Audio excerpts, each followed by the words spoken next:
The Morning, chairperson is. How are you? We are good, thank you very much. Yes, the chairperson is trying to log in. I think he should be logging in now and we can start the meeting. Okay.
Honorable members, can you hear me? Yes, Advocate, I can hear you. Yeah, I was trying to talk to the chairperson. I think this load shedding in this area, so he's struggling a bit, but he just requested 5 more minutes.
Good morning once again. I see that the chair has joined us.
Hello.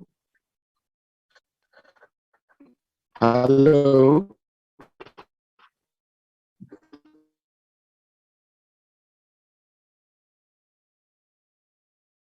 Hello, Chair, we can hear you.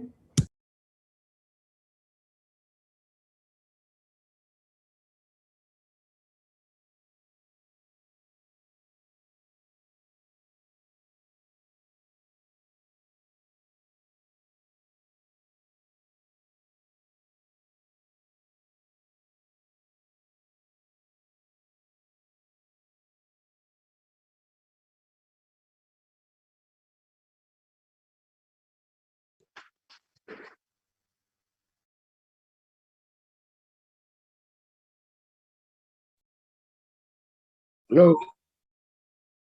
Hello. Honorable Chair, we can hear you.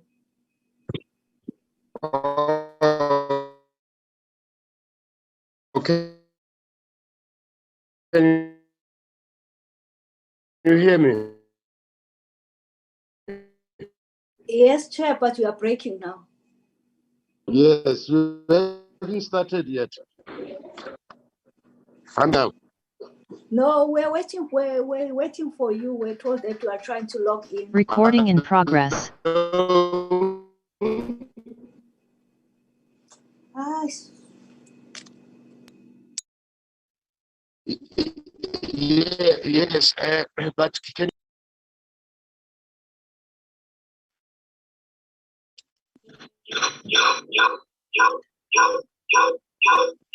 Hello. Yes, Chair. Can you hear me now? Hello. yes, Chair, we can hear you. Okay, can we begin now? Do we correct? Hello?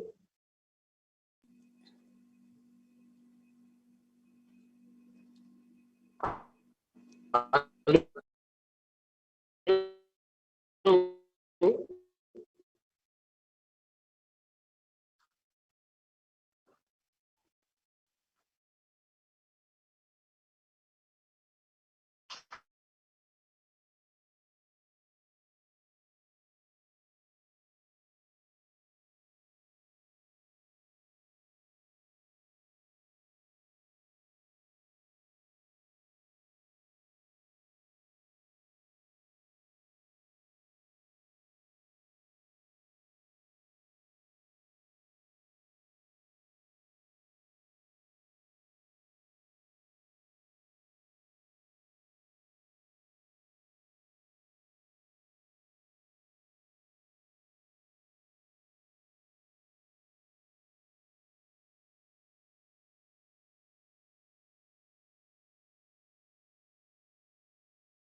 Chairperson?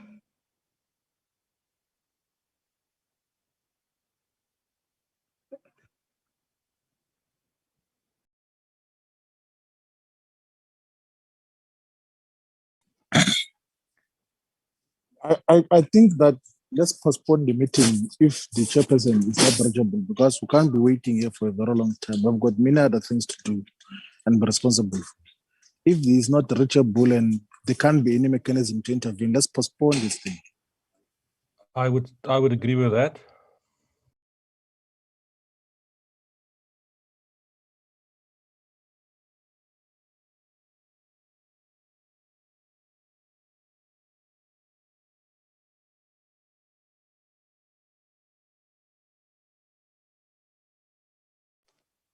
While we are good morning, colleagues. While we are suggesting that, were we not supposed to adopt the previous minutes that are outstanding? Probably that's the work that we can do. But I've just asked advocate to check with him whether he thinks that he's going to log in, or so that we can take an informed decision. Because it cannot just be a waste. We've got outstanding minutes that we need to adopt.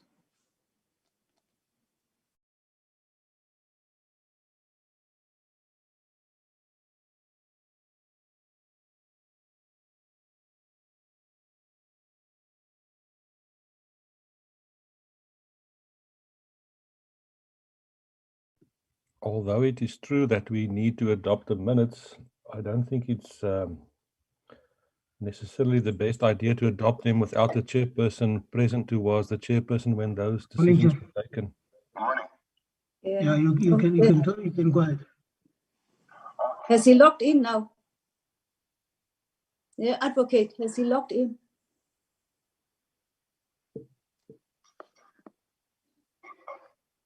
No, I get the point what you're saying. You're breaking up.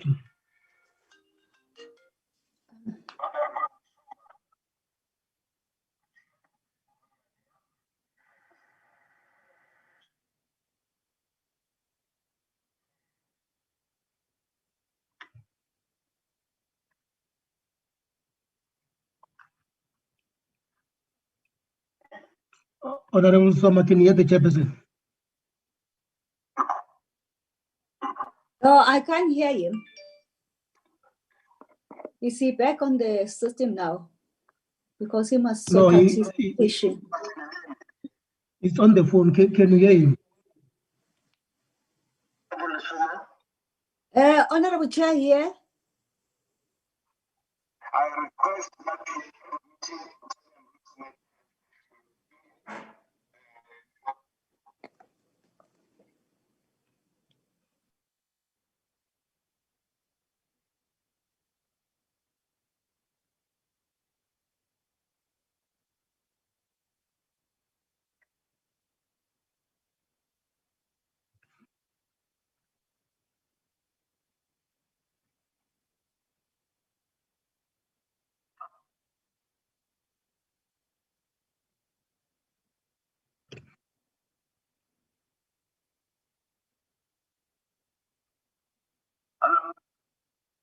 Hello, Chair.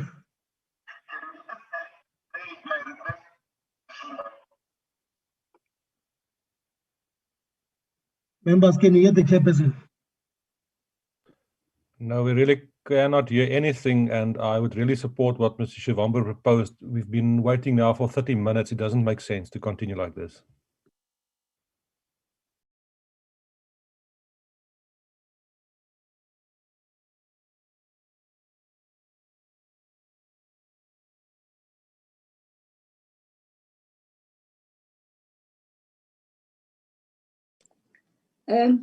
Good morning, honorable members and colleagues. I've just received a note from Advocate Bonani that the chair suggests that probably, I'm not too sure, Bonani, what we do, because there's a valid point that Honorable Muta has raised in terms of the adoption of the minutes, that he was chairing those meetings. And one second, there is he on the line. Honorable Chair. just tell them request that not to take me court. Oh, okay, Chair. Okay, he's asking me that I chair until he logs in, because the first item on the agenda is the adoption of the previous minutes. But informally also there was a view, probably let me declare the meeting official opened first and welcome all the members with the mandate that the chair has requested me to chair this meeting until he log in. Hence, I'll declare this meeting officially opened, honorable members. May So I that inter- we can just discuss it formally, what has been proposed informally. may That's may what I I'm trying to do. Yes, Very excuse sorry. me? Yes, no, it's fine. Thank you. The chair can't appoint you as the chairperson. The acting chairperson must be elected by the committee. No, I'm saying he's suggesting, that's why I'm throwing it back to you, to the meeting. I know the procedure, that's why I'm throwing back in terms of giving you feedback from the chair, what he said on the phone to me. So I'm putting it before the meeting then. You are correct, right? So Bonani, can you facilitate this one and get the views of the members?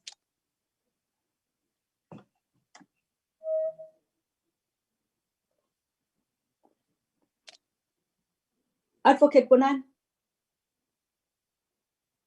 Yes, Honorable Soma. It is true that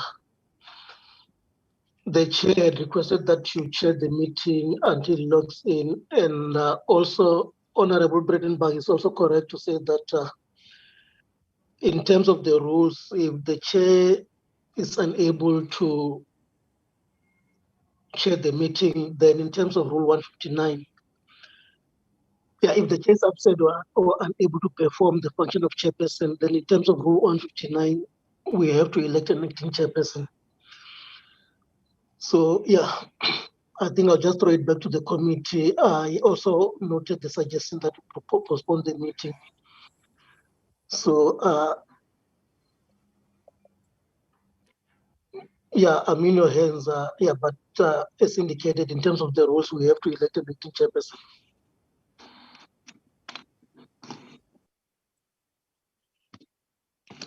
Honorable Gumed.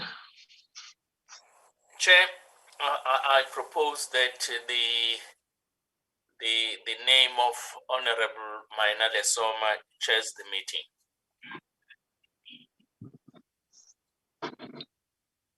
Is there a seconder for Honorable Lisoma?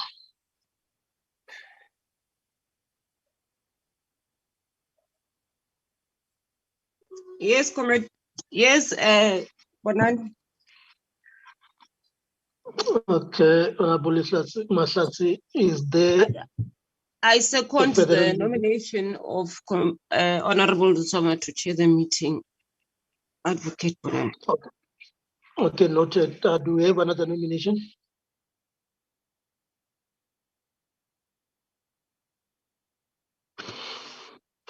It looks like we've got no further nominations. In that case, I will request Honorable Lisoma to chair the meeting.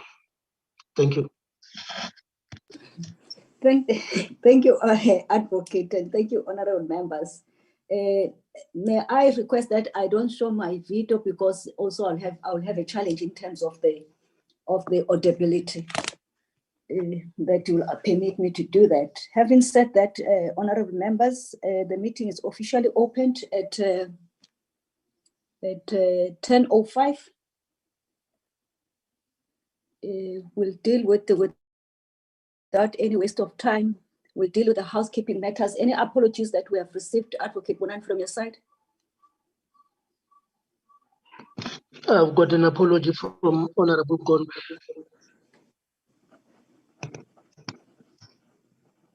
Honorable Gondo, okay. And are there any other apologies that we might not have reached the office of Advocate Bonan? I will assume that that's an only apology. Safe to say also register the apology of the chair with the reasons of connectivity challenge. With that, honorable members, I'll suggest that Advocate, we go to the first set of minutes that needs to be adopted, and all of us, we did receive the minutes on time, and I hope all of us, we did go through the minutes. The first set of minutes, Advocate, is 31st of May, or no? No, it shouldn't be day before that. Just beam the minutes as they follow each other in terms of the dates, so that we can go through them.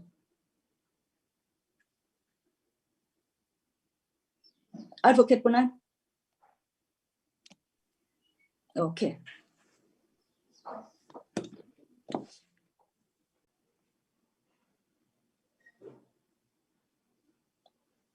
Advocate, are you assisting in that regard? Yes, I'm trying to count the number of members that we have online. Okay.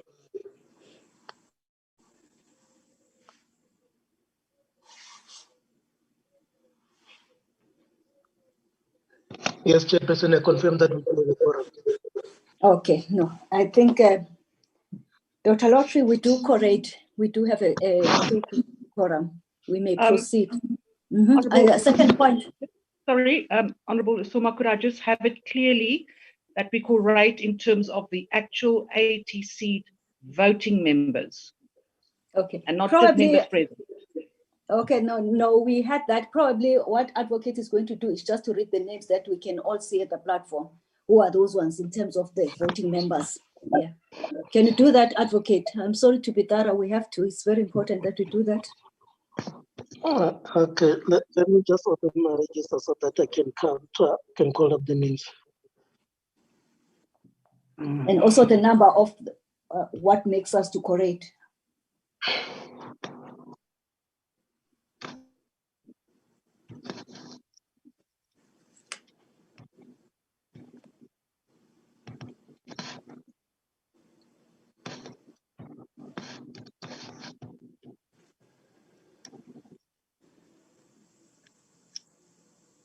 Can members see the list that I have?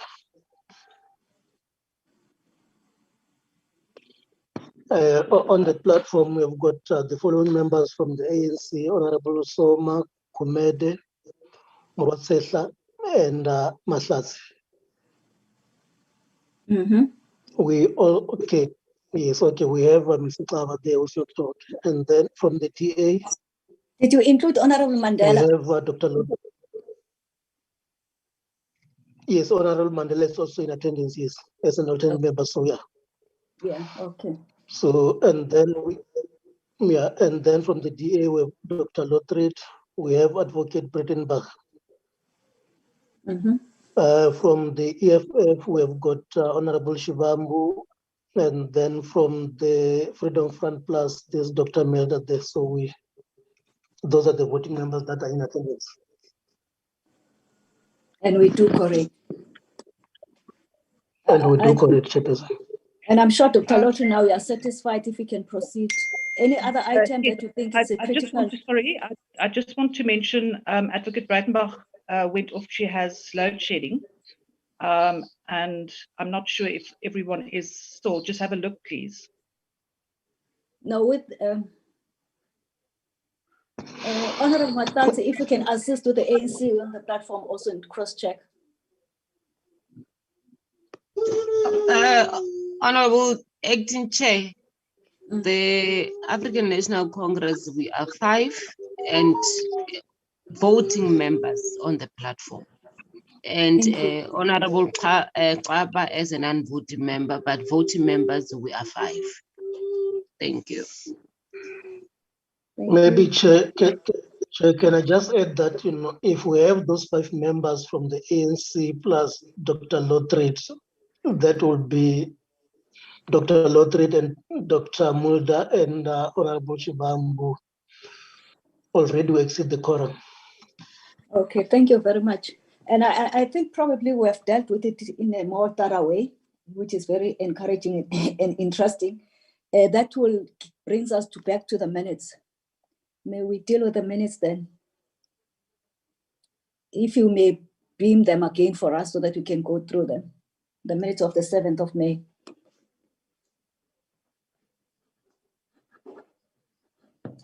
Okay, first page, go through.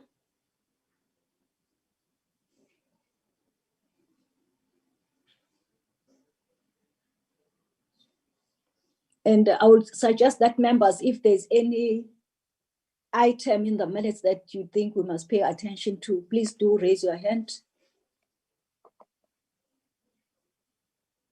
Continue.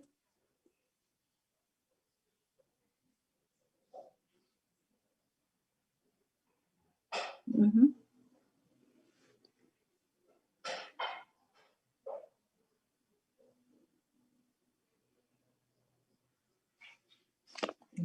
Honorable members, with no hand wants to make any amendments, may we get the mover of the adoption of the minutes of the 7th of May?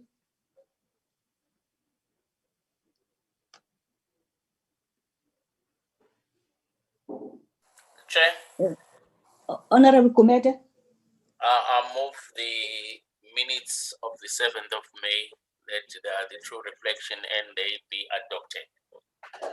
thank you very much. May we get a seconder?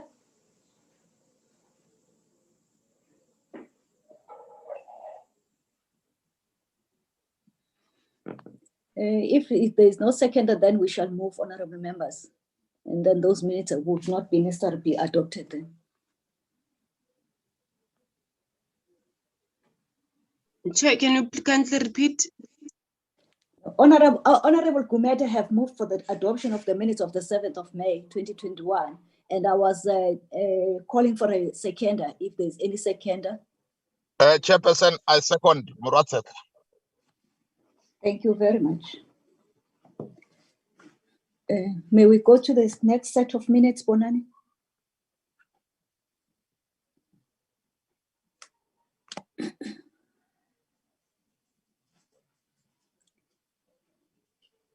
Chair, my system is a bit slow, but I will be flighting them soon. Okay.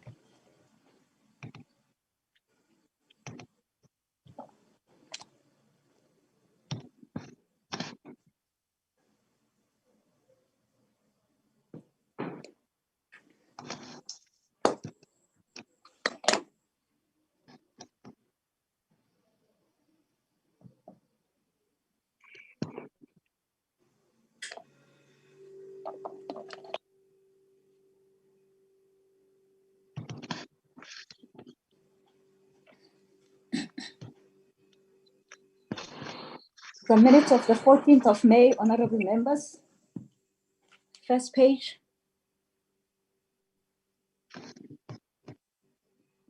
Second page.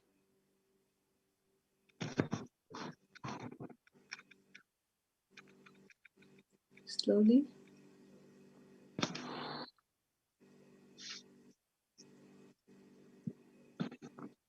Okay.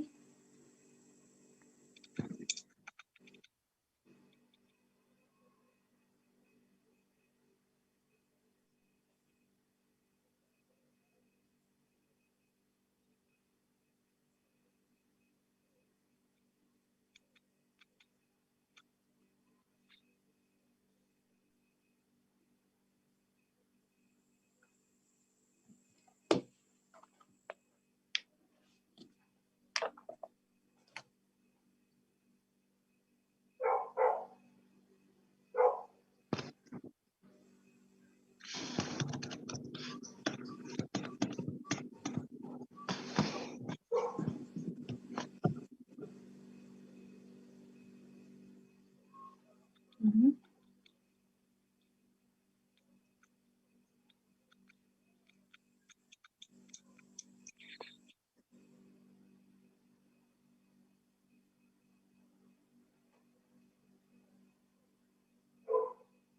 Mm-hmm.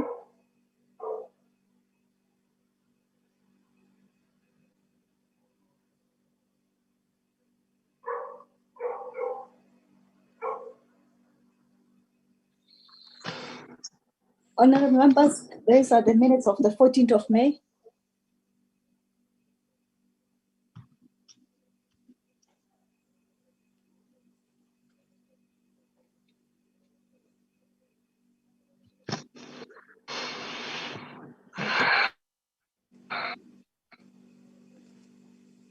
Honorable members, the minutes of the 14th of May have just been beamed and we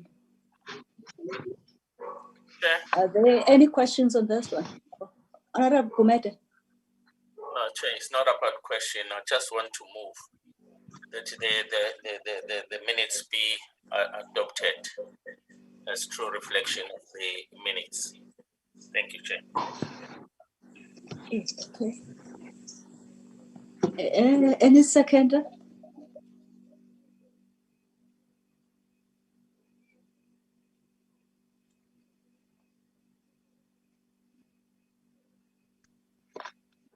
Chairperson, I second Murather. Okay, no, that's fine. Second, that set of minutes, Advocate Bonan.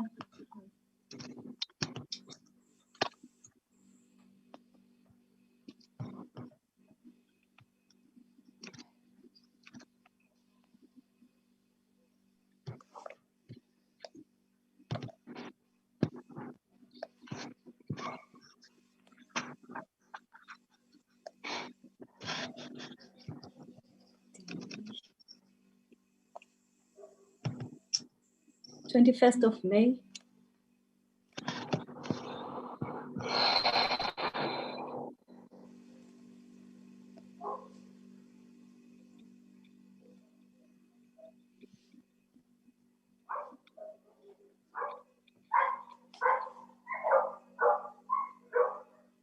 Those are the minutes of the 21st of May.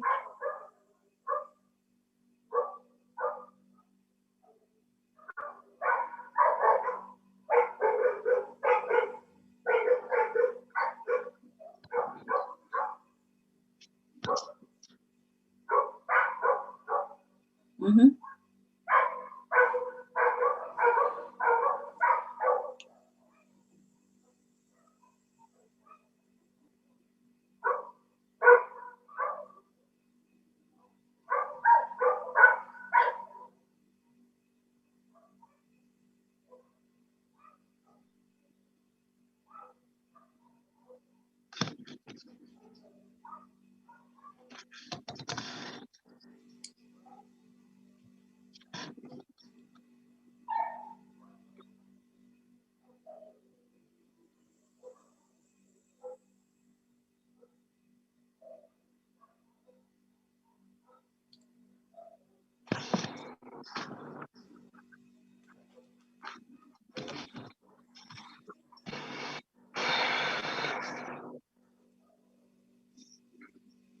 Here are the minutes of the 21st of May, honorable members. Probably, Advocate, from my side, if I may ask,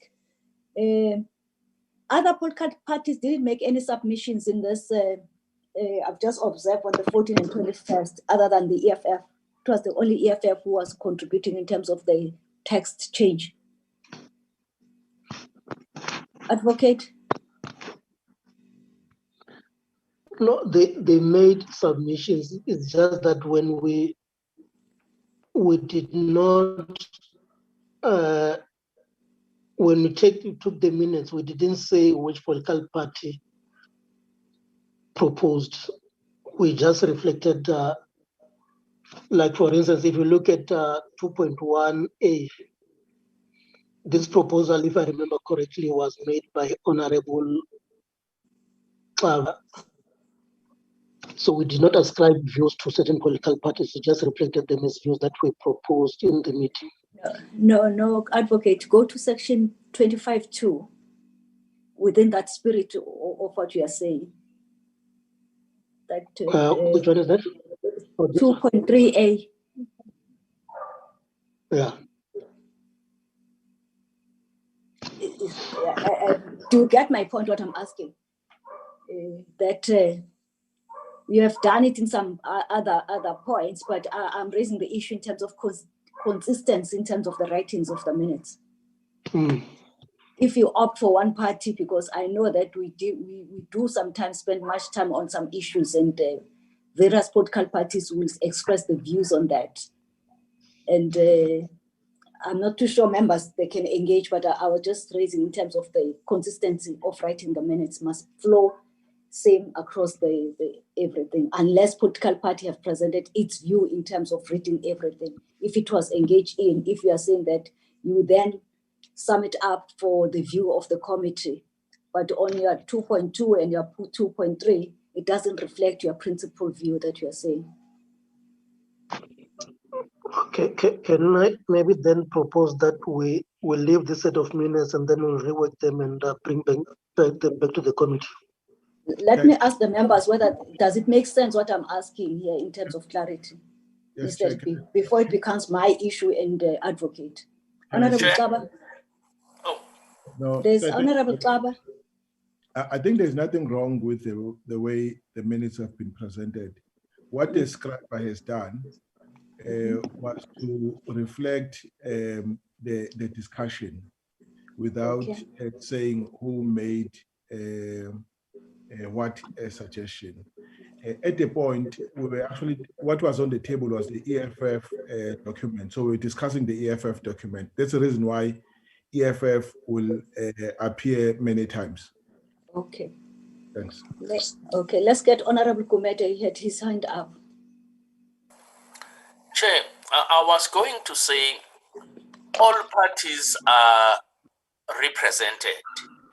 If in the minutes there is something that is missing and the party feels that it strongly feels that minutes have omitted their contributions, they are at liberty to raise them, rather than perhaps the chair raising a concern. Because all parties are present, they are equally having a right to say no, minutes are not correct. Okay. Before it becomes my issue, honorable members, here the set of minutes of the 21st. Let's get a mover and seconder if there is. Honorable Russell, your hand is up. Yeah, my hand is up. I wanted to move that this minutes must be accepted as a true record of what transpired. May we get a seconder?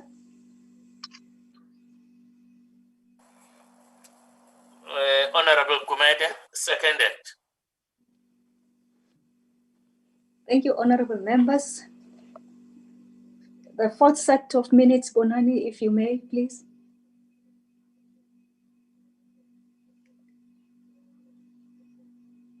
Advocate Bonani, I know your system is slow.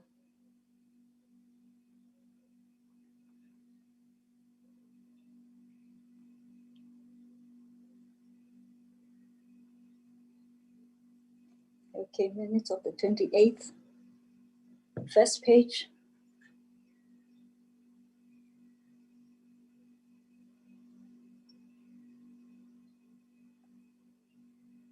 Proceed to the second page.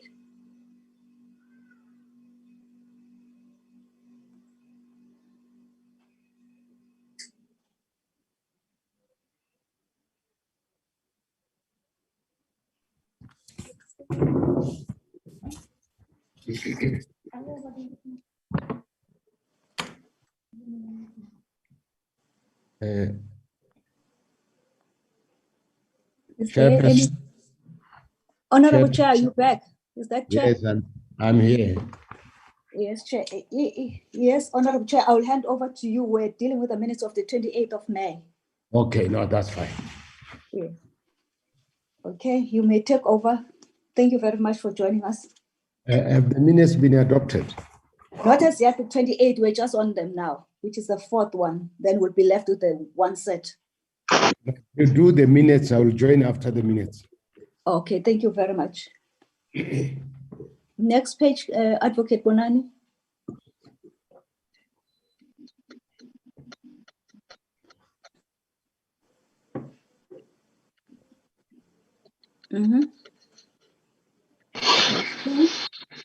Here are the minutes, honorable members. May we get a mover or somebody who would like to make any corrections, if there are any? Honorable Kumete, followed by Honorable Mrasetla.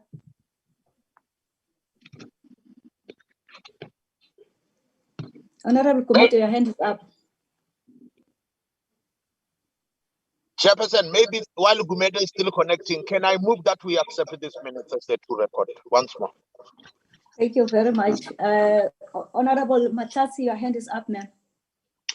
Thank you very much, Honorable Chair. Let me second the mover to adopt the minutes. Thank you very much. Thank you very much. Let's go to the last set of minutes. Bonani.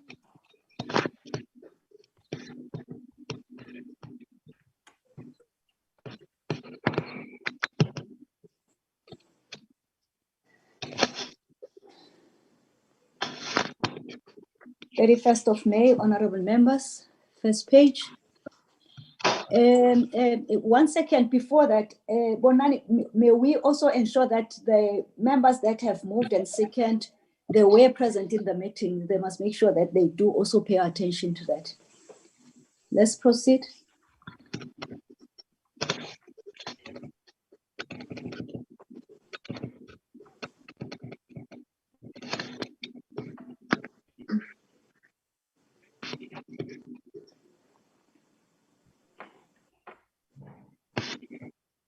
Okay, second, I think it will be the last page. Honorable members, here is the minutes of the 31st of May. Shall we get a mover or somebody who wants to make any corrections if there are any?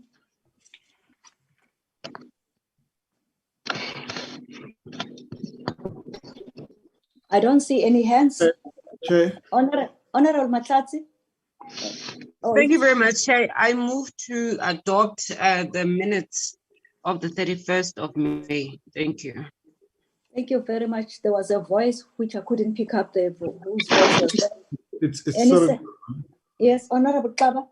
Was not at the same meeting where we presented the legal team presented the bill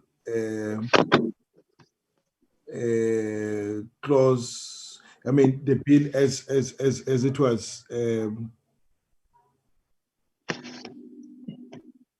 There is a 2.1. Can you see it? Express the views. Can you go to 2.2? Sorry, my apologies. Okay. Okay. No, that's fine. So it's not getting into the discussion of what was presented by the legal section. I have no problem with it because it will be contained in the report of the legal section. So you agree that Honorable Matlatsi was correct by moving for the adoption. Any seconder? Chair, Honorable Kumete. I have a pleasure in seconding Honorable Matlatsi. Pleasure and honor. Okay, thank you very much, honorable members. Let me hand back to the chair. We have dealt with all the outstanding minutes. Thank you very much. If there are any matters arising, then we will pick it up through the chair. Over to you, Prof. Thank you very much for the opportunity. Honorable members, thank you for cooperating with Honorable Suma when she chaired the meeting when I was still having problems with load shedding. I guess we may proceed. The minutes have been adopted. Is there anything arising from any minutes? If nothing, can I proceed with the meeting?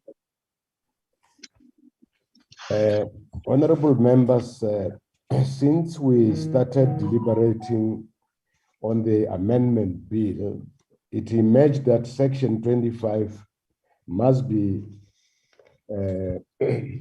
read as a whole because all the subsections are interconnected, interrelated, and integrated. This holistic approach is in keeping with the rule of interpretation of statements, which says that a document must be read as a whole. Our reading of section 25 reveals that law reform in South Africa is anchored on three policy objectives. One, land distribution, land restitution, and security of tenure. The appropriation of land without compensation, should enable government to achieve these policy objectives. We have been mandated to amend Section 25 to make explicit what is implicit in Section 25 read as a whole or holistically. In our engagement, several issues called for attention and resolution. These issues are deprivation versus expropriation, the role of the courts, state custodianship versus other forms of land tenure, and whether or not redistribution replaces restitution, whether or not the 1913 cut-off date should be removed. We agreed to allow all political parties to embark on bilateral consultations to seek consensus on this matter. On the 31st May 2021, the EFF proposed that we request Parliament to grant us a further extension to enable us to reach consensus on the desired amendment. This proposal was not opposed and was therefore carried. Some parties proposed 3 months or 2 months and 1 month. The committee settled for 1 month. I addressed the request of the committee to the Speaker, who was kind enough to grant us extension to the 31st August this year. This means that we have 3 months to effect the desired amendment or collapse the process. The collapse of this process would be too ghastly to contemplate because it would throw this country into a crisis far worse than the Zimbabwe crisis. Owing to COVID-19 pandemic, our economy has shrunk and youth unemployment has risen to 30.9%. The number of land invasions is increasing at an alarming rate. Besides, load shedding is exacerbating the economic challenges facing us. This means that the economic recovery plan adopted by this parliament will be negatively affected. South Africans, both black and white, are placing their hope on the success of the work of this committee to find their way out of these deepening social and economic challenges. This committee has a historic mission to sink or redeem South Africa and her people. I therefore call upon all of you to put the best interest of South Africa and her people first and to refrain from spreading insult. We are one people. We need one another to find South African solutions to South African problems. From today, our deliberations will focus on the issues we already identified, and we shall have to meet twice a week to ensure that on or before the end of June, we will have reached consensus. We must not be detracted by public utterances of political parties outside this forum. They are perfectly entitled to express their opinions, but our task is to find one another as an organ of parliament. We shall now begin with our deliberations on the amendment bill. Honorable members, I want to appeal with you that now we have to deliberate on the content of the bill, and this should really be a battle of ideas. We are not in a hurry to reach consensus today, but we are entitled to hear emerging positions and then enter into that battle of ideas. And so no one should feel that they are forced to conclude on anything, but let's hear one another and persuade one another. We learned by former President Kgalema that what matters is not the noise, but the superior arguments. So let members come with superior arguments to persuade others to buy into their positions in a friendly, comradely manner. I thank you. Honorable members, I open the floor for engagement.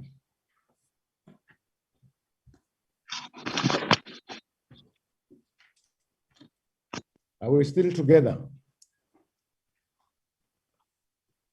We We are are Okay. together. You are in order. Thank you. Okay, thank you, Honorable Principal. I'll check the hands. I don't see any hand now. Members are free to address any of the issues that we tabled or to add any other issue, but to the best of my memory, the issues I listed are the issues that have called for attention. So let's address ourselves to them.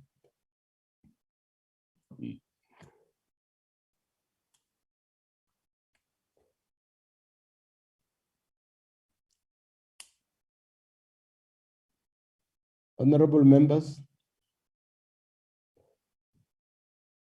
you are also entitled to take time to think.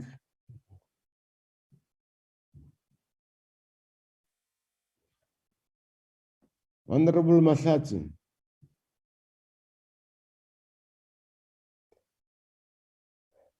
Honorable Lesuma.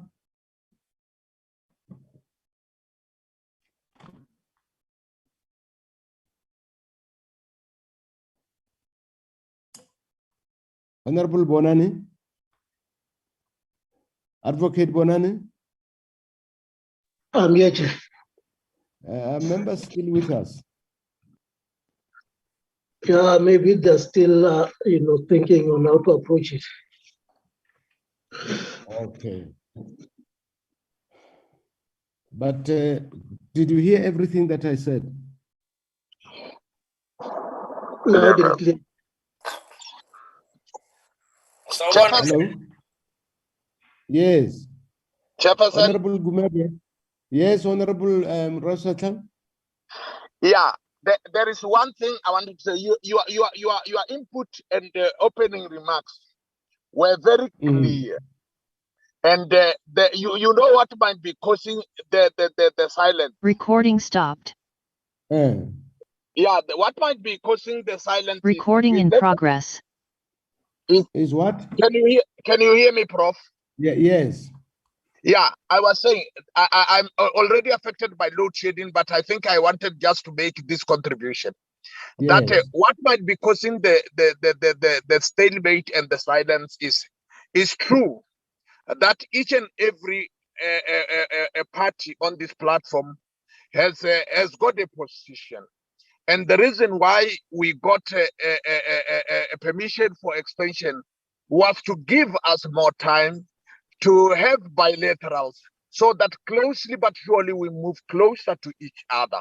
So the reason why comrades are so quiet, they are trying to get closer to each other silently. But I would say, apart from this silent, close moving, we still have got some weeks before we can converge and pass this act once and for all. Thank you for the observation, but I've seen two hands, Honorable Suma and Honorable Recording Dr. stopped. Recording in progress. Thank you very much, Honorable Chair. Probably it's not going to be very far from what Honorable Mrasetla have just raised to say. Probably let's start by agreeing of how do we see the process going to unfold moving forward. That's the point that I wanted to raise, Chair. Thank you. Honorable Frolic, Dr. Lodri. Thank you, Chairperson. I think I missed a bit of what your introduction was, so I would just appreciate it for clarity if you can just repeat the part on what you see as what we have to focus on. I heard the part about different political views, but if you can just perhaps repeat what the focus will be given the mandate. No, thank you very much, honorable members. Let me hear Honorable Gumede first. Honorable Gumede. Chair. Yes. I was going to propose that to ensure that each and every member is present, as well as each and every member is happy with the process. There is nothing wrong, Chair, calling each party to say FF plus. Are you thus far happy with the process proceedings? There isn't much, Chair, that you may get from the, let's say, the Recording DA, stopped. ACDP, Recording at in least progress. EFF plus.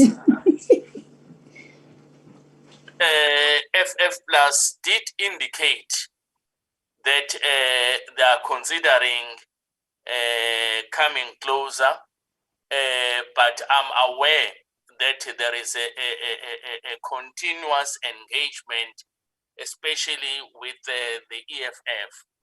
So perhaps what the ANC needs to do, they may still continue to engage all other parties, but for you, Chair, so that we have the records, because Honorable Moroseta was correct to say, that, no, it's you, Chair.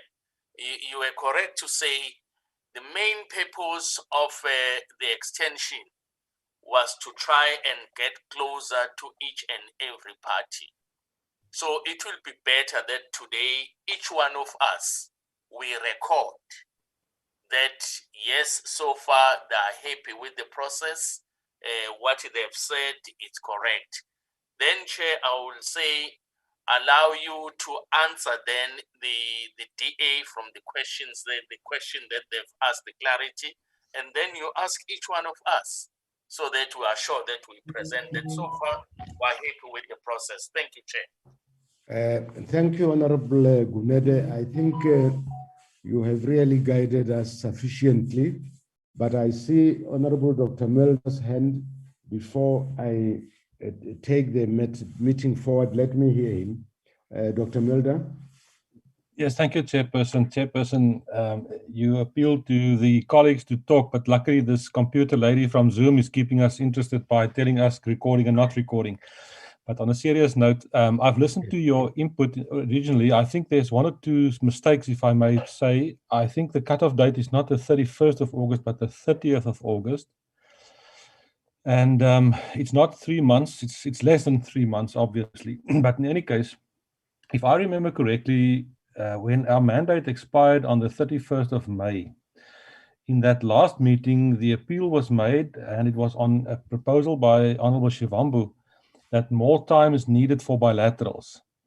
And that's how we basically ended the process when our mandate expired. Now, the mandate has been reinstalled. In terms of the resolution of Parliament, it's exactly the same mandate. There was no change in the mandate. And it seems to me that the first thing that needs to be done is we need to take those bilateral discussions further between the parties who still want to have bilateral discussions. And perhaps once that is completed, come back to the committee and report back and see where we go. Thank you. Honorable members, let me say I have had Honorable Muratseta, Honorable Suma, Honorable Gumede, and Honorable Dr. Melder. And I want to respond as follows. Firstly, Dr. Lodrich wanted a reminder as to what I said. I'm not going to repeat everything. Safe to say that the law reform process in the country anchors on land distribution, land restitution, and security of tenure, those three legs. But in our engagements, it emerged that there are a number of areas that call for attention. And these areas are deprivation versus expropriation, the role of the courts, state custodianship versus other forms of land tenure, or to put it otherwise, multiple land tenure system. Whether or not redistribution should replace restitution. Lastly, whether or not the 1913 cutoff date should be amended to remove the time limit. Those are the areas that I identified during our past deliberation as areas that are calling for our attention. But I want to, there was a concern as to an issue raised by Honorable Murasata that maybe people don't know how the process should move forward from here. And that was also echoed by Honorable Soma. But I think Honorable Gumede has actually given us a way forward, which I fully agree with. That you see, bilaterals cannot replace the process of the ad hoc committee. Bilaterals are an informal process outside the committee, and therefore, when we requested the extension, Honorable Shubambo said that we needed time to get closer to one another, and we are in the process of doing that. So that means that each time we meet, we must hear, as Honorable Gumede correctly proposes, we must hear from the parties what progress they have made. If there's no progress, they must say so and say they are still going back to the bilaterals. Then with the understanding that at the next meeting, they will register progress. But we cannot just collapse the meeting and say nothing. We need to be on record as saying we have, the bilaterals are continuing, we have registered or not registered any progress. We will come back at the next meeting, which will be next week. So I fully agree with Honorable Gumede. I think that is the way to go. So any party that want to start and address us? Dr. Mulder? Honorable Gumede? Chair, it's a delayed one. Oh, okay. Any party that Chair. wants to, hello? Yes, thanks. Dr. Mulder asked me a question last time, and I thought he was going to make a follow-up because I was interested in listening how he received the response, just to check if we cannot generate some discussion there with a view of checking how far or how close we can get on some of the issues. The reason I'm raising this point, Chair, is that just to think we have not made progress and therefore subject everything to bilaterals will, in my view, be incorrect, an incorrect approach.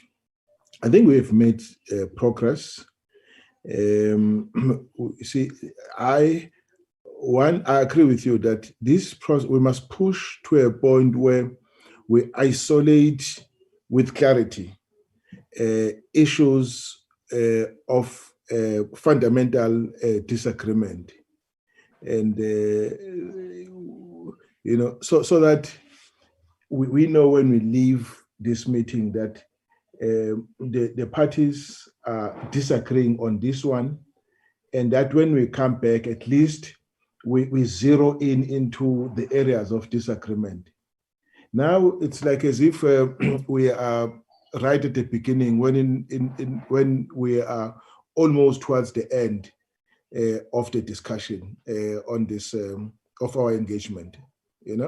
So I want us to start to zero into areas of a divergent, isolate them for for bilaterals if we have to engage in bilaterals on them, but that which we are able to find each other on, and we consider that as done. We consider that as done and put and placed behind us. I don't know if that should not be the approach. Right now, I don't know now where we are with the process. And yet, if we follow this approach, we will know exactly that these are the areas of convergence, that we put them to the left. These are the areas of divergence, we put them to the right. And then when we meet, we focus on those on the right and narrow them to a point where we start to move others to the left, And I don't know, is that not the correct approach? But I would still be interested in Dr. Mulder's comment. I really took interest in the line of questioning last time. Thanks. No, Honorable Kaba, you have just correctly amplified what Honorable Gumede said, and I think that is the correct approach moving forward.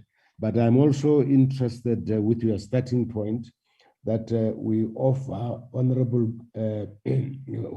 Melda an opportunity to revert to that question. But before he does so, I see Ndabezita his hand is up.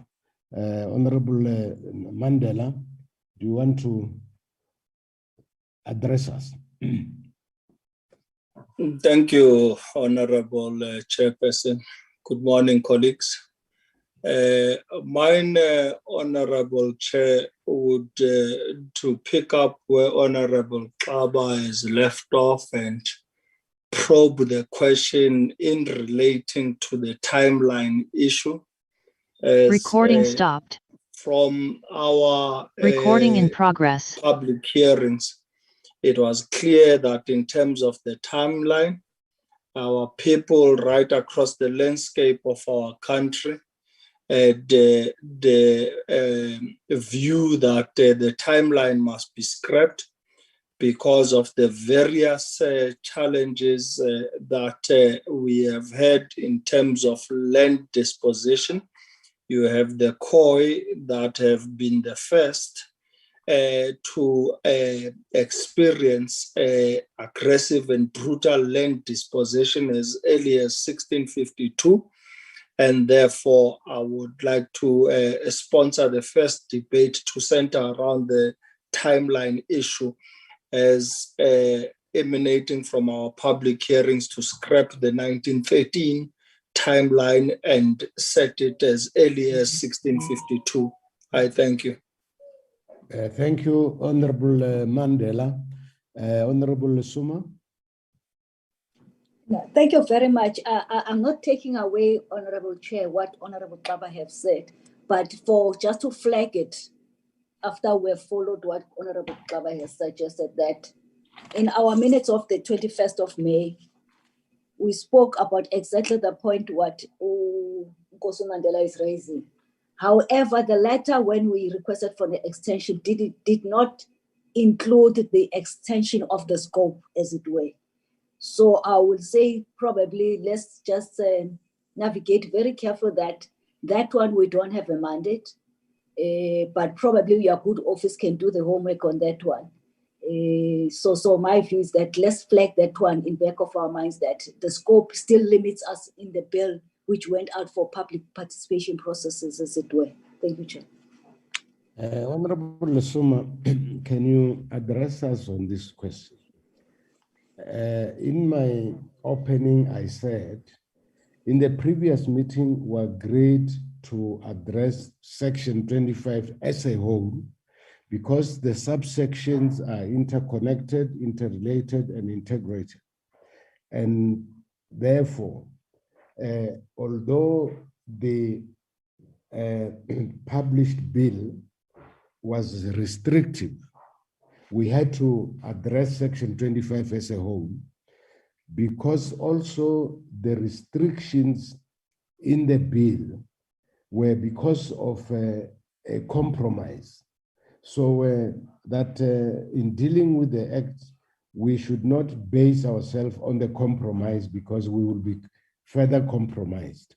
But I agree with you that, you know, this matter still has to be reflected on, because in our public hearings, this matter emerged strongly, and we also depart from the premise that our democracy is both representative and participatory. So the participatory nature of our democracy forces us to pay attention to what the people have said. Otherwise, that will defeat the purpose of public hearing if we don't do so.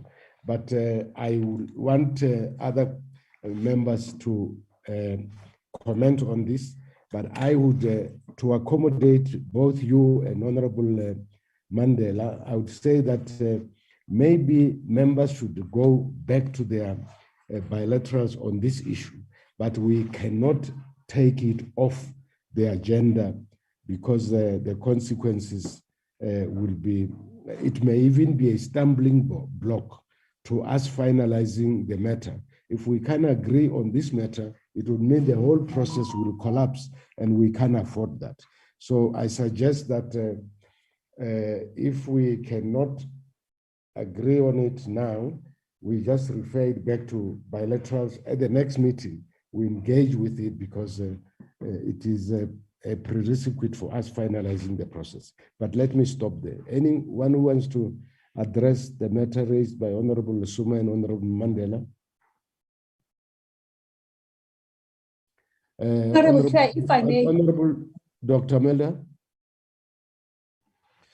Yes, thank you, Chairperson. No, I would like to react in the following way. Mr. Kaba also asked me a question with regard to our previous discussion. The previous discussion was on the 31st of May, when he, on behalf of the ANC, made some proposals with regard to the term custodianship. Recording stopped. And I will come back to that. If I just may come to the previous point, I think the first thing is that we need to take note of the fact that in the extension of our committee's lifespan, Recording in progress. And in terms of the date being set, the 30th of August, the resolution of the House made it clear that we are to proceed with exactly the same mandate that was given originally way back when the committee was set up. So we've got the same mandate. And that takes us back, with all due respect, to the legal opinion that we discussed previously, and there may have been differences of opinion with regard to the legal opinion. But I know that you have ruled as chairperson, and that it's your interpretation that the whole of Section 25 should be discussed as a unit, and you are making use of some rules of interpretation that the whole section should be read as a whole.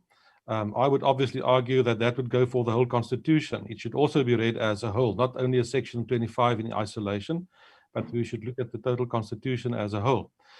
So because of that, I agree with Honorable Lesuma that Section 25(7) is not part of the mandate, the original mandate, or the same mandate that we've received now. So I think if it's a stumbling block, then it's a big stumbling block, because we did not, as far as my interpretation, have a mandate in terms of that. If I could come back to the question Honorable Kaba asked me, the point I made was I asked him to give an interpretation of what is meant in the ANC's proposal around the term custodianship.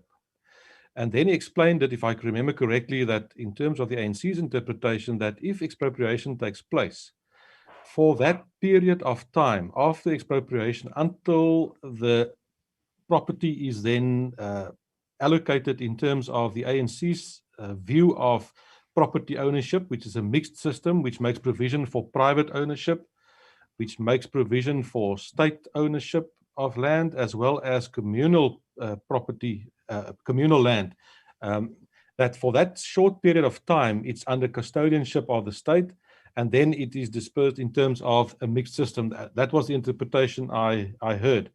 And I understand that if one would go down that route, obviously you will have to clearly define what custodianship means, and you can't just leave it in terms of an interpretation of a policy at a certain stage. Then the Constitution will have to be very clear about that. From our perspective, we are not in favor of custodianship at all, and I put that on the table. We don't believe in custodianship. We think it's wrong. Thank you, Chairperson. Thank you very much. I think although you don't agree on custodianship, but I think you have outlined the issue very well. Let me hear from Honorable Kaba. Does that assist? Yes, and just to add to what Honorable Dr. Mulder has just said, that I also added that there is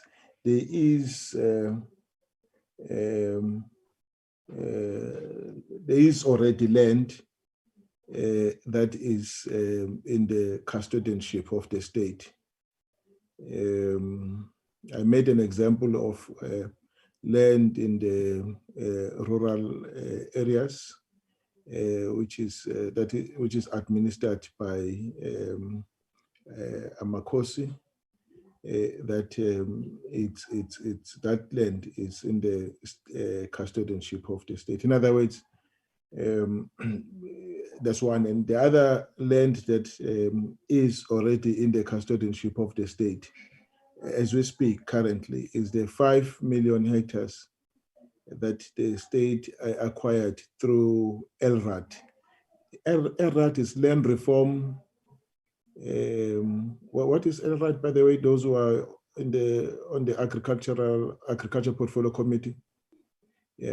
LRAD, or it's now called PLAS, Proactive Land Acquisition Strategy. It's about 5 million rand. Recording so stopped. 5 million hectares that the state Recording in acquired, progress. through that process. And it's on this as we are talking to various individuals. So I'm saying it's not new. It's not a new thing. It existed way back then. I think from 1800, if I'm not mistaken.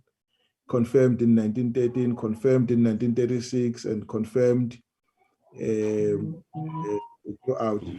It's an example of the land that was under the, what do you call that, development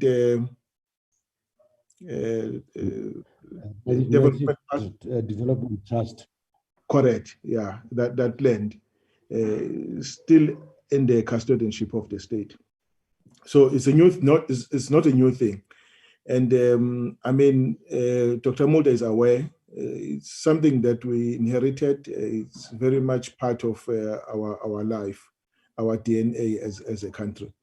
So, it's also in the mix that we are talking about: common ownership,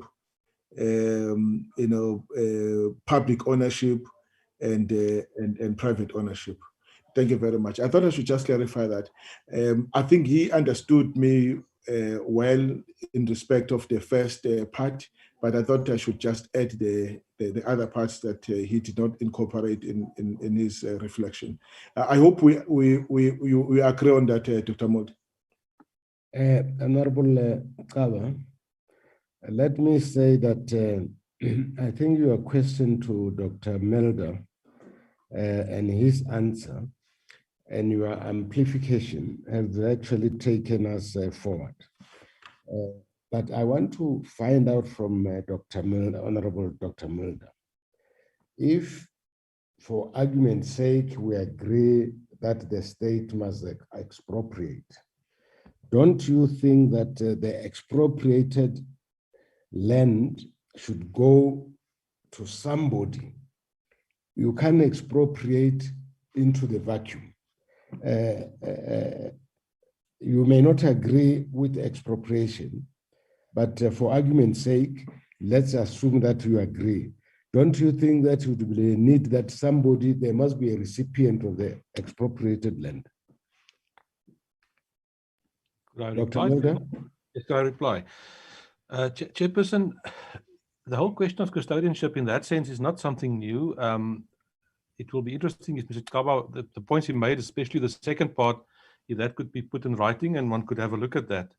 But the whole notion of expropriation is not something new. In other words, expropriation has been possible in terms of the Constitution, and it's been done in terms of the Constitution, Section 25 in the past.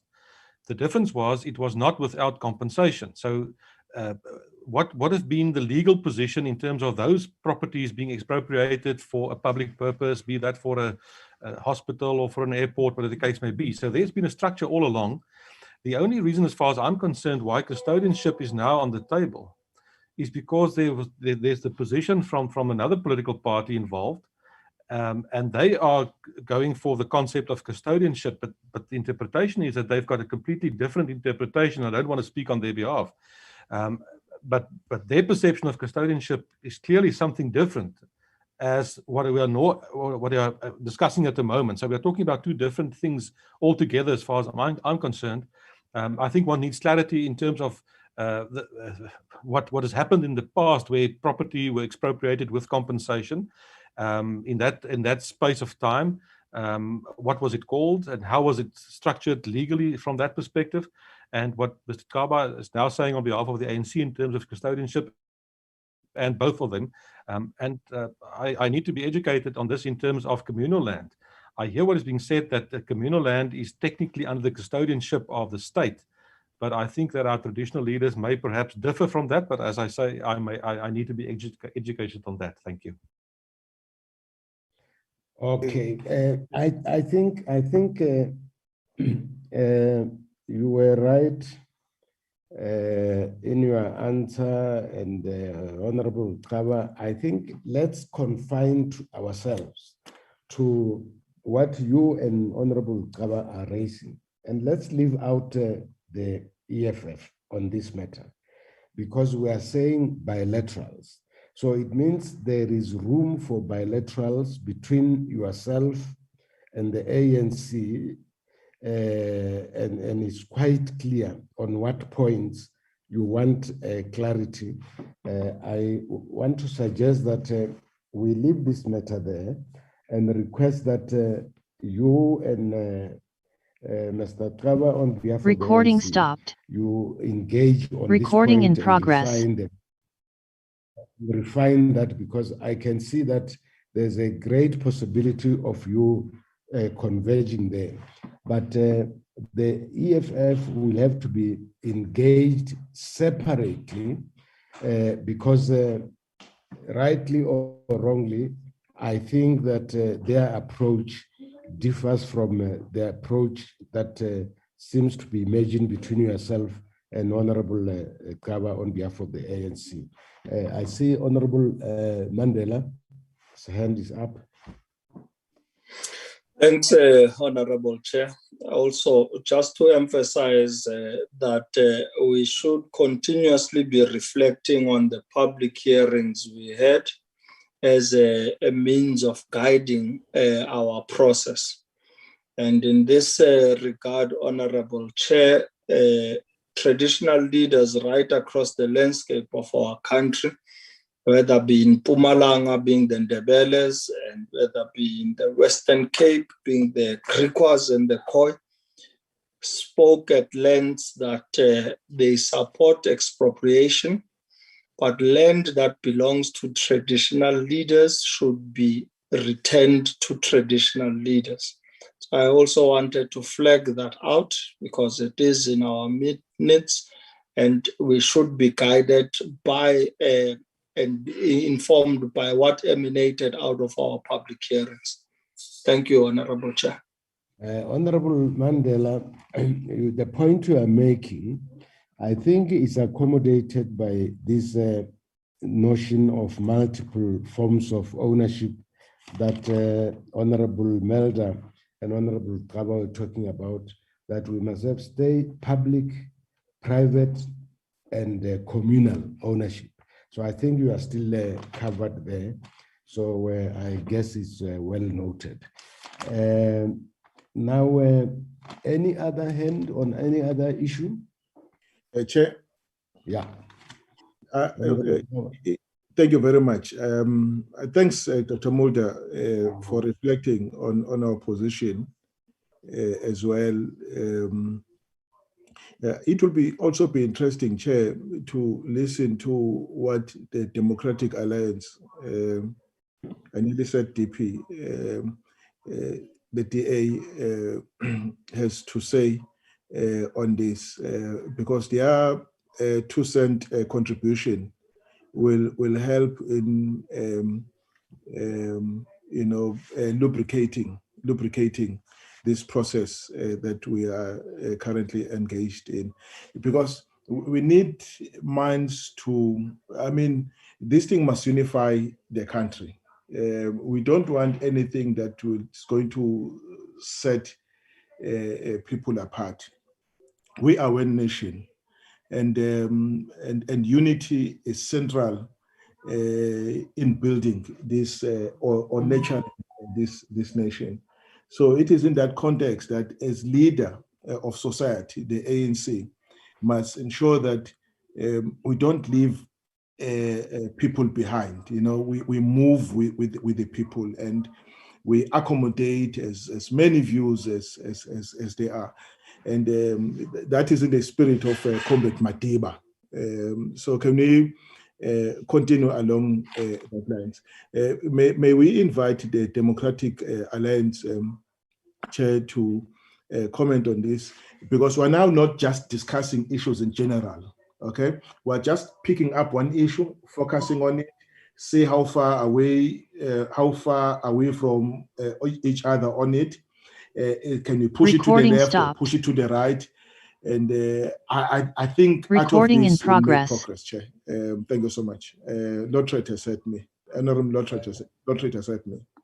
Honorable members, I agree with Honorable Kawa that the ANC is the leader of society, but it earned that position through superior arguments, and it never imposed anything on anybody.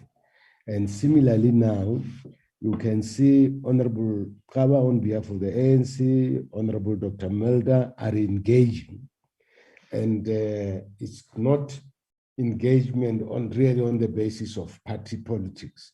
It's engagement on the merits and the merits of the contributions. So I think Honorable Kawa is right to say that we must hear, as Honorable Gumede initially recommended, we must hear everybody, because at the end, we need to find one another on behalf of South Africa and all her people. As Honorable Kawa says, we are one people, we are one nation. We need a Recording South African stopped. to a South African question. So before we ask the DA to comment, we'll ask Honorable Mroset to come in.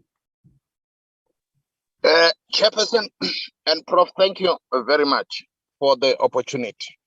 You see the approach today appears to be very much encouraging and at the same time very much interesting. Recording in progress. It is my prayer and my plea that indeed all parties must contribute by looking at this matter as a means by South Africans to harmoniously address the problem that we are faced with. You see, when the Fifth Parliament detected or came to the conclusion that Section 25 of our Constitution must be amended, it is very clear that men and women in that parliament saw the need for purposes of addressing the ills of the past. So for any of us, from whatever quarters or from whatever political grouping, who might say now at this point in time, saying there is no need to amend the Constitution, I think in the first place we must agree collectively as we are on this platform, in this portfolio committee, that it will be an insult to Parliament and at the same time an insult to South Africans as a whole. Hence, I'm going to say it is imperative and very important that we will have to converge. We like it or not, we'll have to converge because our mandate, Chairperson, is very clear. That go out there and amend this piece of the legislation so that at the end of the day, the land must be expropriated without compensation. So if any one of us could just say, we are not amending anything, we don't see the need to amend anything. Let us be honest, Chairperson, that it is actually a fact on the face of South Africans. I support Comrade Gumede when he says, let us all give views here, including the DA. I support Comrade Kaba. I support Honored Dr. Mulder when he says it is about time that we talk. And this talking must be aimed not at divergent, but the talking must be made at converging in order to fulfill the mandate of the 5th Parliament as it was given to us. Thank you very much. Honorable Murasatha, I want to fully agree with you that we need a harmonious resolution to this challenge. But I guess in the search of that harmonious resolution, we are all bound by the Constitution, which enjoins us to address the injustices of the past. And I don't think any one of us in this meeting can say that there were no injustices in the past. And therefore, I want to agree with you that we must proceed on this basis, that we agree there were injustices of past. This exercise is about addressing those injustices. And having said that, I would want to Recording stopped. to Honorable Kawa's request and supported by yourself that the DA should also come and address us. Chairperson, yes, I have no problem in addressing this committee, and I'm more than willing to give our 2 cents worth as it was stated. The DA has been of the opinion and has made it very clear right from the start that we are absolutely in favor of land reform, an increased Recording pace in of progress. land reform, restitution, because of the country's history, and we fully support that. However, we are also extremely mindful of the fact that very little has happened in the past 27 years. There are major issues in terms of situations where the state already has millions and millions of hectares of land in custodianship. And the problem is that nothing is really happening there. We are in favor of title deeds so that people can own their property. And I also want to state that this committee was established in terms of a very specific mandate given to it. And we are now discussing matters that are very interesting, important to discuss, but Chair, with all due respect, this falls outside of the mandate that we were given by the National Assembly. So perhaps there could be another platform for these discussions, but we have been specifically instructed to look at a bill that was gazetted, to look at the comments that were made in terms of the bill within the bounds of that particular mandate. So I have no problem if people express their views. I have no problem with people saying that we should find some kind of solution for this. But at the same time, I also don't think it very helpful if there is this kind of implied innuendo that if you don't agree, then you're not acting in the interest of South Africans. I don't think that is fair. I don't think that is constitutional. And I don't think that is democratic. So as the DA, we from the outset said that we do not think it is necessary to amend Section 25, that the land reform and restitution that needs to take place can happen within the provisions of Section 25, and that what must happen is that the government of the day must get its act together, work with people in the different sectors, because it's not only agricultural land, we're talking about land in general, and start performing, root out the corruption, and then we don't have to sit here trying to use the Constitution as a scapegoat to fix the government's problems. So that is the DA's contribution. Thank you. Honorable Lotus, thank you very much for cooperating with all of us. What I want to say is that the alleged failure of the state to perform in the past 27 years, I think is an issue that has been raised many times. But that does not take away the mandate we were given by Parliament to come up with an amendment of the Section 25 to allow for expropriation of land without compensation. So that failure or otherwise or alleged failure by the state will be addressed in another forum. Now, the position of the DA on the mandate, with regard to that, I can Recording say that none of us should be a judge. Recording in progress. In their own, and therefore we are not the right people to decide whether or not we exceeded the mandate.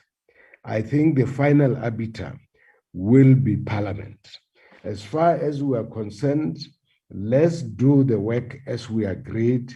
And what we agreed was that we will look at Section 25 as a whole, but parties in this meeting reserve the right to go back to their principles to address that matter.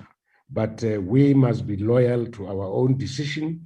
Our decision is that we look at Section 25 as a whole.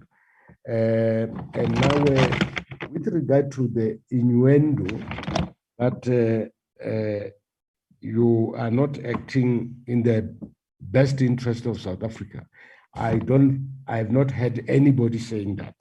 I made a call myself in my opening address that all of us Recording stopped. Are one people.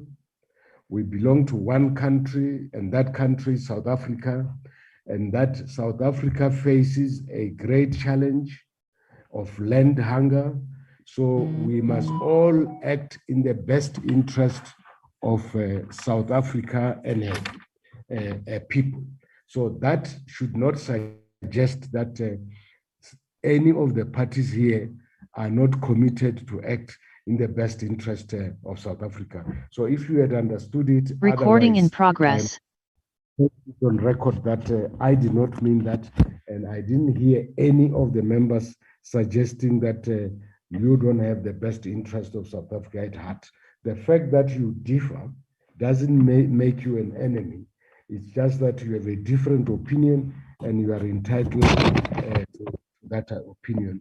And thank you very much for restating the position of the DA, so that as we move forward, we know, as the Honorable Traba had suggested, we know where we are converging, where we are differing.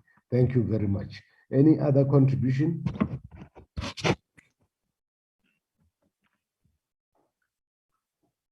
Any other contribution?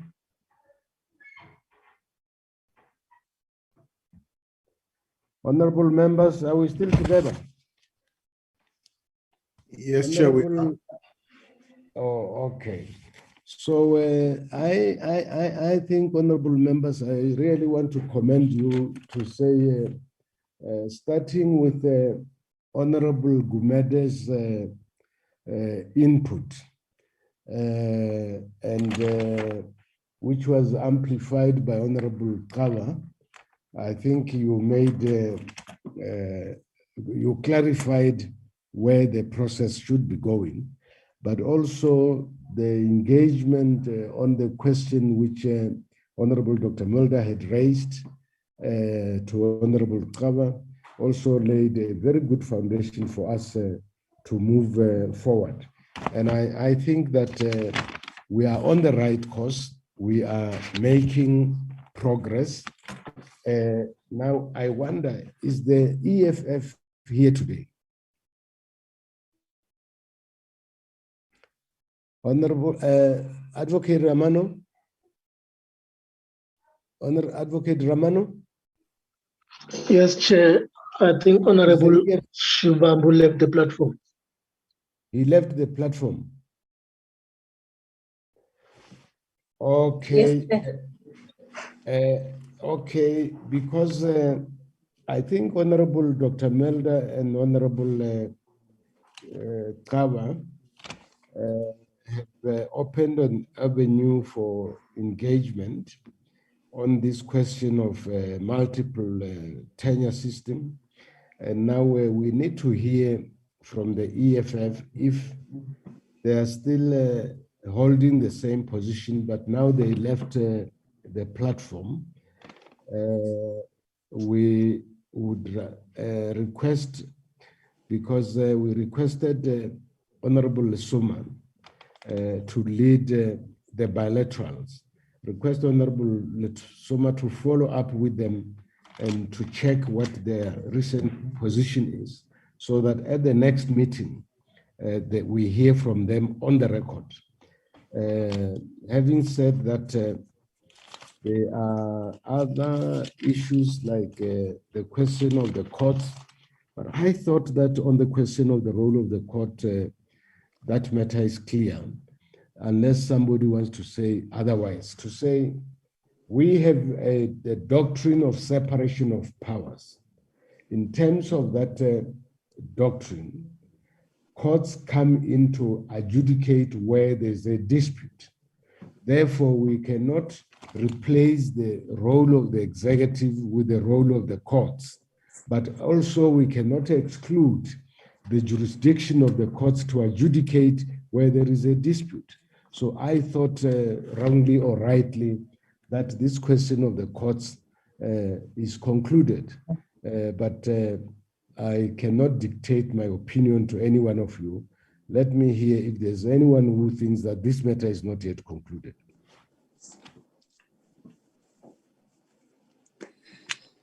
Honorable Dr. Lodrich. Thank you, Chairperson. Yes, I would like to hear what the ANC's position is on this, and perhaps also the EFF, but they're not present now. But if I look at the proposals made by the ANC at the last meetings, the role of the courts is indeed changed, and the issue of the executive, I don't think, has yet been fully discussed and determined. But we feel that, again, that as Section 25 stands, and the role of the court there is sufficient, and that it doesn't have to be amended. If you will recall, the ANC's proposal was that there's an amendment to 2C, and then the part there with the court is then removed. So I think it's not yet absolutely clear, and perhaps further discussion is needed on the role of the court. Thank you, Honorable Dr. Lodrich. The ANC. Good day, Chair. I don't know where Honorable Lodrich is reading, where it says the ANC is opposed to the court. Is ousting the role of the court. And I mean, in our country, in our constitutional dispensation, there's just no way you can oust the role of the court. It's inscribed in our own constitution. Now, let's look at section 25(2) as it reads. Then Honorable Rotich must tell me what what has changed, or what has the ANC changed in this. It says 25(2)(b), it says property may be expropriated only in terms of law of general application, A, and B. B reads, subject to compensation, the amount of which and time and manner of payment of which have either been agreed to by those affected or decided or approved by a court. We're not removing that word court. It's there. So, Dr. Lothar?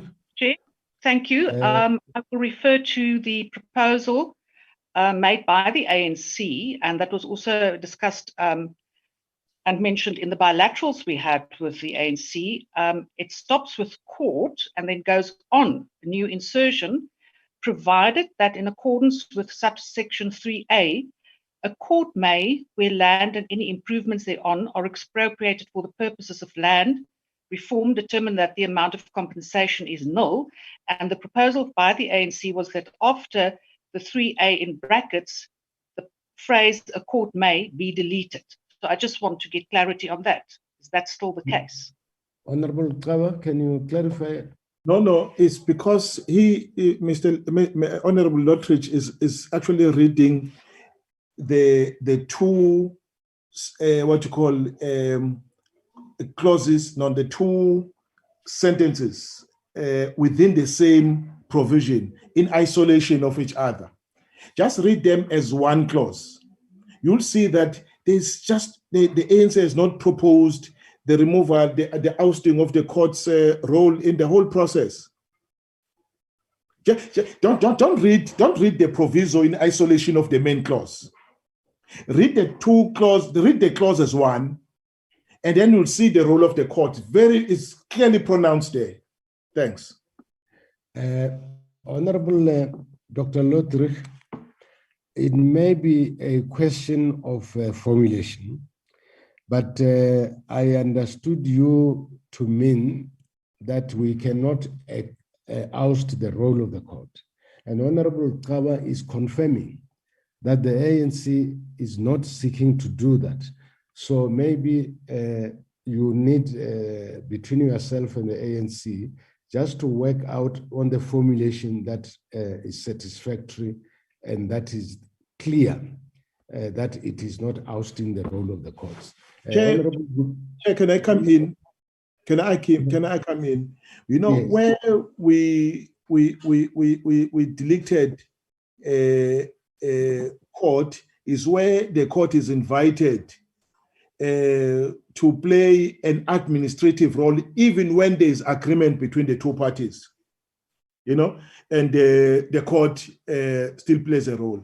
The court only comes in when there is a disagreement between the parties. In other words, it retains its traditional role, the role that is inscribed in our own constitution.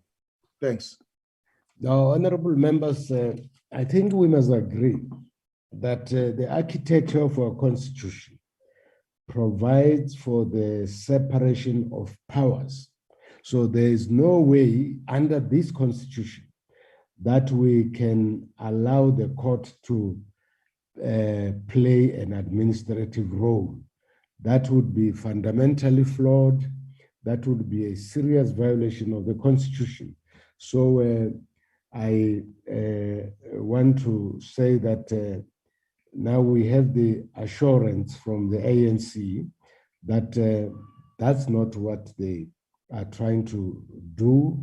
And also I get the DA will agree that we are bound by the doctrine of separation of powers and nothing else here. But maybe I must give you a few minutes to think if you want to come back, Dr. Lotrich. But let me listen to Honorable Gumede now. Honorable Gumede. Chair, I'm well covered. I'll be misinterpreting your summary as well as what Honorable Klaba said. You have well put it. So otherwise, yes, your summary that says it suggests that the ANC must meet with DA and resolve that. So they are part of the bilaterals as well. Thank you for taking us forward, Honorable Gumede. Honorable Lesuma. Chair, I just want to say, as the ANC, we're ever ready for any political party that would like to have bilaterals with us. But also in the back of our minds, if as a matter of principle, a political party has a position, I don't think it's going to be fair for that political party to string us along, knowing very well that it doesn't agree with whatever changes that will make. But for explaining, not for only the political party, for the South Africans, we'll continue doing that. Thank you. Honorable Lesuma, I think, as Honorable Gumede said, it's quite clear that the ANC and Dr. DA through Dr. Lotrich have identified an area which they must engage on, which is really to formulate. And Honorable Kaba said that formulation must be read as a whole. So I think if we follow what Honorable Gumede says, let's leave it to yourselves as the ANC and the DA to formalize that, because it's not a substantive problem. I think it's a question of, a formulation of the phrase. So let's leave it there. And then I see Honorable Murasatat's hand is up. Chairperson, thank you once more. I'm comfortable with your summation, and I just wanted to sponsor this little piece of an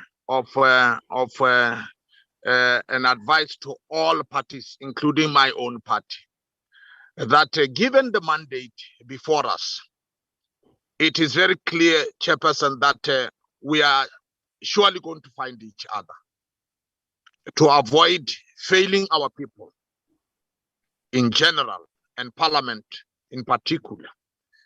But however, the plea, you see, South Africa is unique.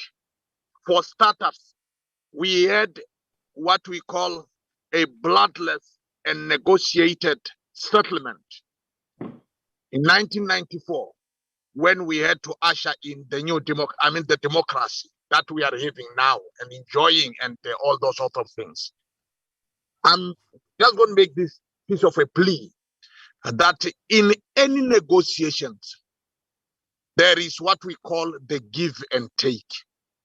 The winner takes all will not rise in any negotiation. The fact that people negotiate, it means each one has got his or her own position. It's a give and take. I wish I was saying this when all parties were on the platform listening, including the EFF. It's a give and take. A hardened position just to say, I live with this one and die with this one, is not going to help us, nor help the people of South Africa. Hence, I wanted this platform to go out as we continue with our bilaterals, underlining the word give and take. Because at the end of the day, that's where we are going to find each other. Thank you very much. Thank you, Ndate Murasata. I agree with you that we should not be selfish in dealing with these matters, because we are acting Recording stopped. on behalf Recording of the in people progress. of South Africa and in their best interest. So I'm happy that so far it is quite clear that parties are open to each other, they are honest, and then they state their position clearly, and that is enabling us to know what should go to the bilateral, further bilaterals, and what should not. It's a pity that EF are not here today, but we'll leave that in the capable hands of Honorable Lisuma to find them and take the matter forward. I see Honorable Lisuma's hand. I'm not sure if it's an old or a new hand, but my apology, Chair, is the delayed hand. My apology. Okay. No, I think we're really making good progress, as Honorable Murasa was saying. There is also the issue of nil compensation and without compensation. Can we hear parties on this matter? Because it has long been on the table. We need to get closer to one another on that one.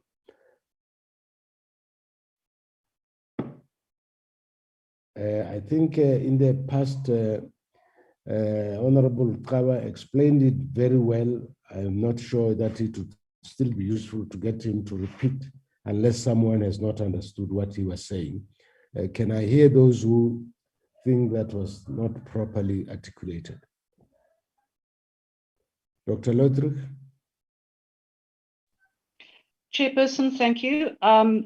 As the DA, we are not in favor of no compensation, or then even using the term compensation is null, especially if one reads it with the inserted section in 1B that it also includes land and any improvements thereon.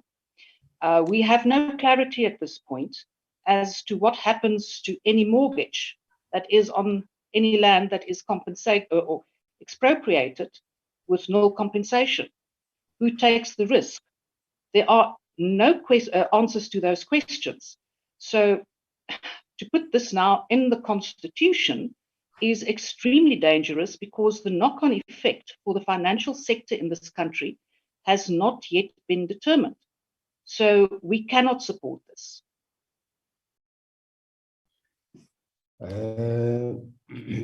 So that's one area that needs further engagements. Can we hear other parties on that? That's why the court comes in. Okay. That's very sharp, Honorable Gumede. You are just illustrating why we say the court must deal with. No, thank you very much. Honorable Muraseta? No, Prof. I think I support what Baba Gumede has just indicated, though it was put in an unorthodox manner. You see, without you permitting him, he just bounced in, and the beast. That's what we call provision of leadership. So he was providing leadership. Okay, thanks. Honorable Stein, Annette Stein. Thank you, Chairperson. Chairperson, I just wanted to say I am holding the courts. There's a court judgment that just came out in KZN speaking about the role of the courts and custodianship. The people living on Ingonyama Trust land just won a court case against the Ingonyama Trust, where they claimed asked them to pay leases on their land. So, Chairperson, I think that's an interesting thing that happened, because we are busy discussing both. We are discussing the role of the courts and we are discussing custodianship. Recording stopped. It has been clear that recording in progress. Custodianship in many cases, and we might have different opinions about that. Thank you, Chairperson. Thank you for bringing our attention to that court decision. Can I come in?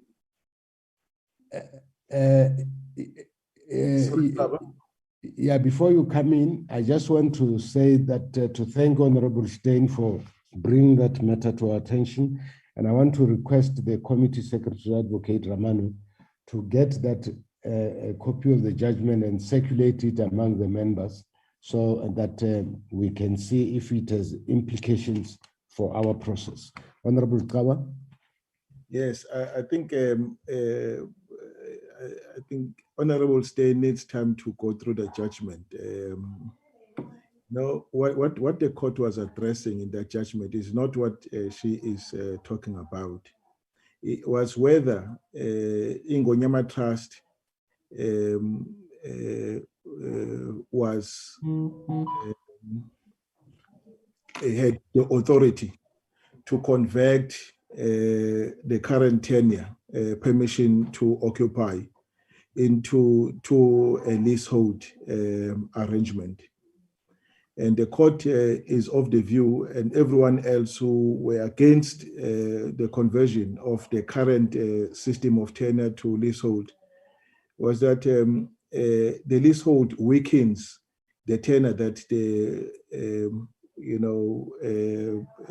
people in the communal areas have. It undermines the rights and land that already exist in those communities. Because, I mean, if you convert it into a lease, what then happens when the lease expires? You are basically asking people to come and renew lease, whereas when you ask them to pay money to annually or every month. And thirdly, when you convert them to tenants in the land that they of their forefathers. I think the question was right there in what I've just put across. It was wrong for them to introduce a leasehold in the rural areas. I come from that area and we're opposed to it. Thanks. Honorable Kaba, thank you for that explanation, but I still believe that the committee secretary should circulate that judgment. And I tell you why the judgment is important. Because this matter has appeared in some discussions in Parliament before, and didn't seem to be a resolution. And now that the traditional leaders are saying the land that is expropriated must remain in their hands, this judgment will help us that we don't have other traditional leaders converting communal land into lease arrangements. So I think in that sense, it's a very important decision that we must all be aware of. And thank you again, Honorable Stein, for drawing us our attention to it. And thanks, Honorable Kaba, for enlightening us on what the court actually decided. So any other party wanting to express themselves on this question of nil and without compensation, which I think Honorable Gumede resolved through unorthodox means?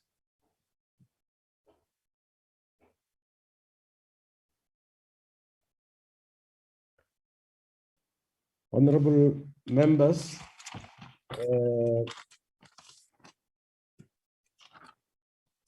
I see you are still doing some thinking. Chair, may I make this suggestion, Chair, before you go to a close? That I think we must give ourselves a date by which we must have concluded this process. And time is really running out. And that date will serve as an indicator whether we're making progress or not. And if we don't put that date, our own ultimatum, my view is that we think we still have time. We will think we still have time when in actual fact, we don't have time.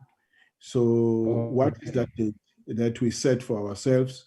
And if that date comes and we still have not made progress, we must call it a quit and then report to Parliament that we couldn't find it out. That would be the saddest day in the life of this country. And I don't think we should even entertain calling it a quit, because this country will go to the flames. I think today's meeting has indicated to me that there's a real possibility of finding a solution, and we must work towards that solution. But before I come back to you regarding the question of the date, there's one other matter that I want us to deal with. I understood that there is a thinking that redistribution should replace restitution.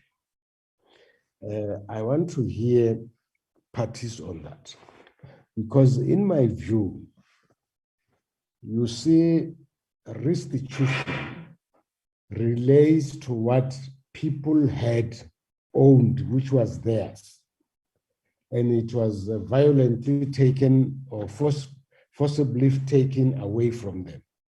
So those people are entitled to that which they lost in that fashion.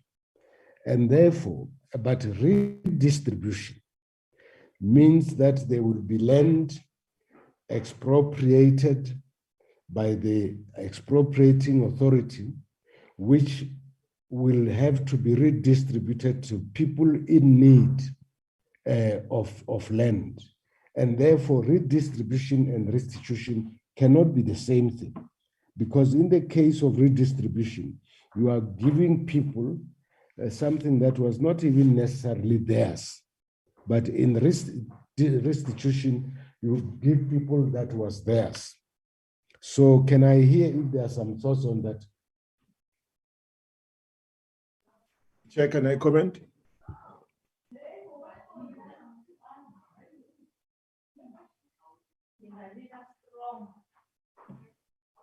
Honorable Kaba? Yes, Chair, I was surprised that the DA was placing primacy on restitution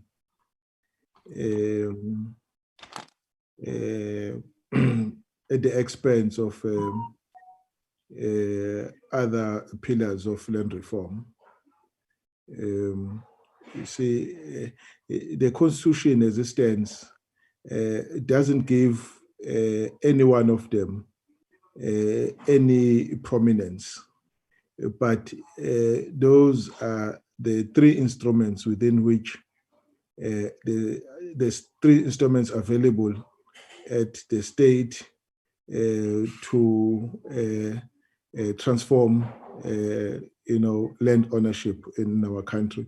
One is land redistribution, is Section 25.5, a very prominent pillar in the Constitution. Section 25.6, upgrade of land tenure, also very prominent, and then Section 25.7, restitution. But none of them is more important than the other. They are all equally important, and therefore, as part of the state, we are enjoined by the Constitution to give effect to those sections, Section 25, land redistribution, Section 25.5, land redistribution, 25.6, upgrade of land tenure, and Section 25.7, restitution. So we already have a suite of legislation that deals with land redistribution, so restitution. I can mention there's only one legislation that deals with restitution, which was amended in 2014 to set a new date for the lodgement of claims. And you know what happened. The matter ended up in court, with the court interdicting the new order claims. And 25.6, there's a number of legislation that seeks to address insecure tenure, and then 25.5, we only have policy, and the state is looking at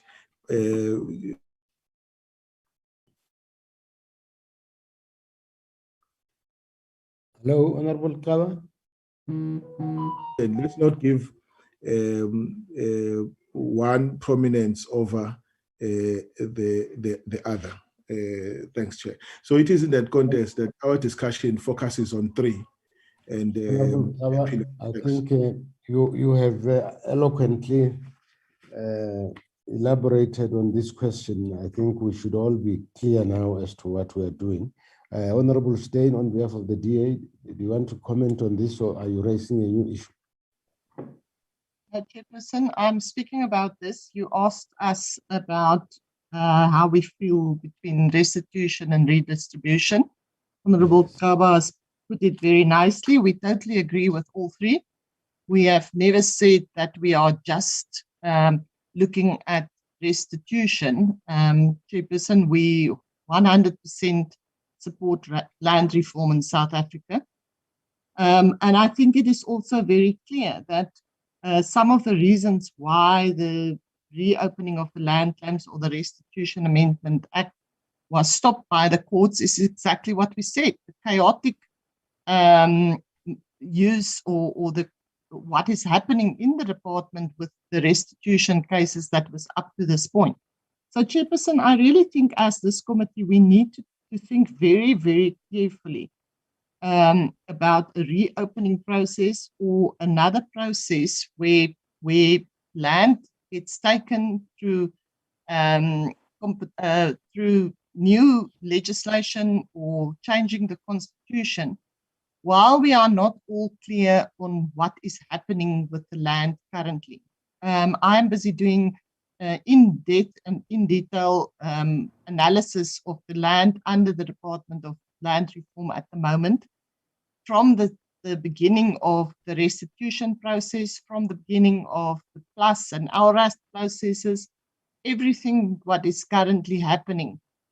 So I think it is important that we do discuss the processes. It is also important that we do discuss the difference between restitution and redistribution. There is a school of thought that think that we must not open restitution claims again. And it's not to say that that is the DA position. It is something we are busy discussing at the moment.